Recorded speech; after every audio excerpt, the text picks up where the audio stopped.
Masodola Sanagasikara mbola avy ianareo eto ambony indray isika fanazavana mahakasika an'ilay hoe raha ohatra ka eto ambony isika dia ahoana ilay position amin'ny ankapobeny tadinareo hoe ny vidéo nataoko tany aloha tany rehefa eto ambony eto indrindra kalapiso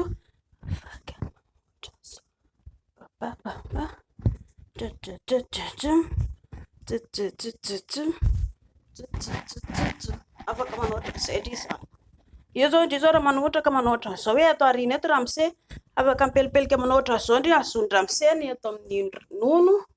eto dia ndry mipelipelika manoatra an'izao misy fahafinaretana azo ndry amin'izay fotoana izay tsy reraka ndry satria ramose ilay mipetraka eto ambany eto dia voatohana tsara ndry mba molamola zany. Eo ihany koa ilay hoe ilay lazaiko teo ramose mipetraka eto ambany manoatra an'izao ihany koa ramose fa i ramose manoatra an'izao ramose dia indry avy eto ambony mipetraka manoatra an'izao. Misy fotoana ihany koa ramose mihazona valahany ohatra an'izao dia indry zany ilay mihetsiketsika eto ambony eto ilay lazaiko hoe mianetsiketsendry ohatra an'izao misy fahafinaretana azo indry eo na koa ohatra hoe misokatra ohatr'izao ny tanandry dia ramose miezaka milalao ilay nono na ny tenda alefa indray elandray avy eo no hihetsika avy eo fa tsy hoe madama foana akory ny eto ambony dia tsy maintsy amboarina aloha zany ilay position hoe amboary aloha izay mampientanareo anankiroa izay mampientanareo anankiroa aloha atao voaloha hoe rehefa ilay eto ambony eto madama ohatra ny ahoana ilay mampientanareo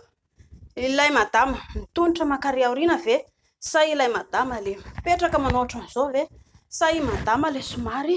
miroso dia manaraka ny position an'elahy ianareo roa no miezaka manoatra an'izay dia elahy moa zany amin'ny ankapobeny rehefa elany ianao anazy dia matetika tsy maintsy ataova aty aoriana aty satria raha ohatra ialahy zao ka mokobokona ohatra an'izao sarotsarotra be ilay mivokombokona be ohatra ny azakazaka ohatra ny andeha ho any an'iny ireny fa matetika elahy tsy maintsy maka ilay tanana elahy ilay atao maka aty aoriana dia avy eo elahy mampakatra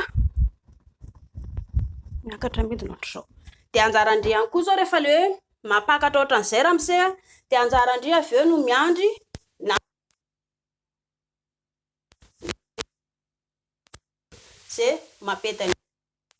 dia rehefa miaraka miasa ohatra an'izay anareo anankiroa misy fahafinaretana azo nareo anankiroa io.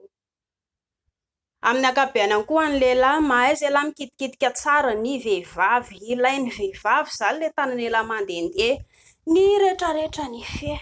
ny ravim-botsy somary ahotsakotsana kely ohatran'izao ny nono somary kitikitihana fondafondaina etsiketsika atao miakatra midina ohatran'izay ny tanana ihany koa miakatra midina ohatran'izay somary atao mifampitodika kely dia fanoroka kely miola ohatr'izao izany ilay atao